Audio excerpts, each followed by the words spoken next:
Turkish Parliamentary Speaker Cemil Çiçek has issued a veiled yet public call for 4 ex-minister accused of corruption to be tried at the country's Supreme Council, arguing that it would benefit the nation and the quartet if they were absolved by the top court.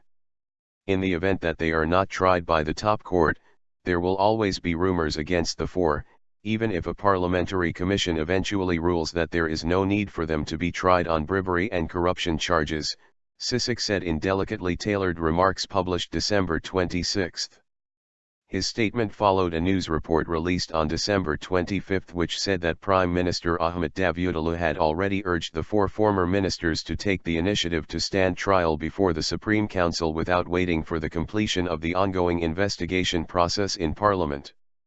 The ongoing investigation by the Parliamentary Commission is a secret one, said Çiçek in an interview with Daily Haberturk.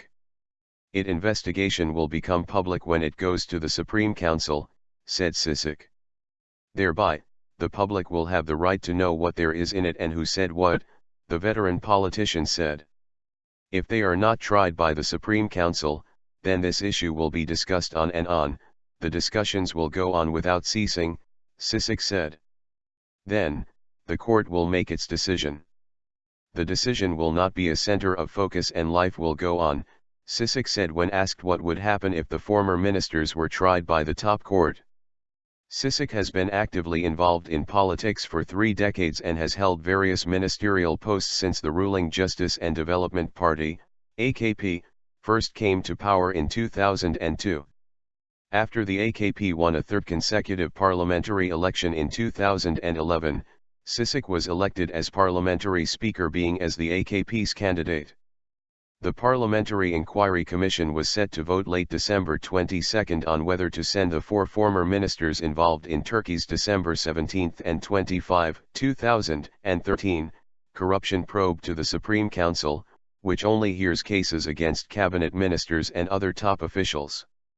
However, the vote was delayed until January 5, causing uproar from the opposition parties.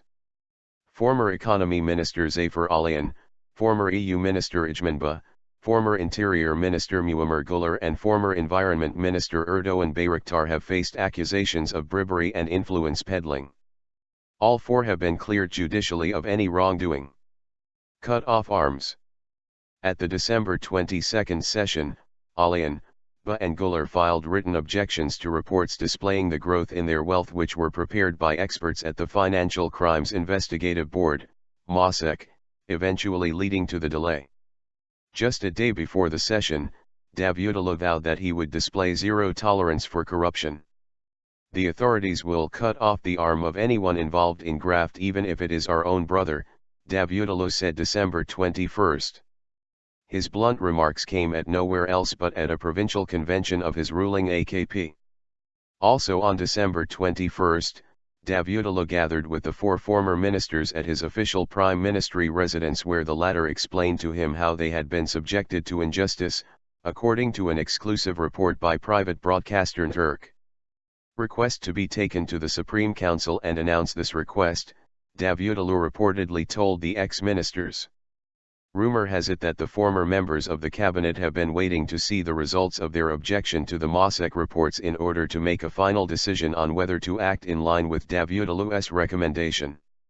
Earlier this week, AKP Deputy Parliamentary Group Chair Mahir Ünal made a striking comment in responding to questions about the delay in the Commission's vote. If it were me, I would go to the Supreme Council, Ünal said, while refuting any kind of interference in the Commission's work by President Recep Tayyip Erdoğan or Davutoğlu. Deputy Prime Minister Bülent Arın, meanwhile, voiced confidence that the AKP would make their decision according to what their consciences say.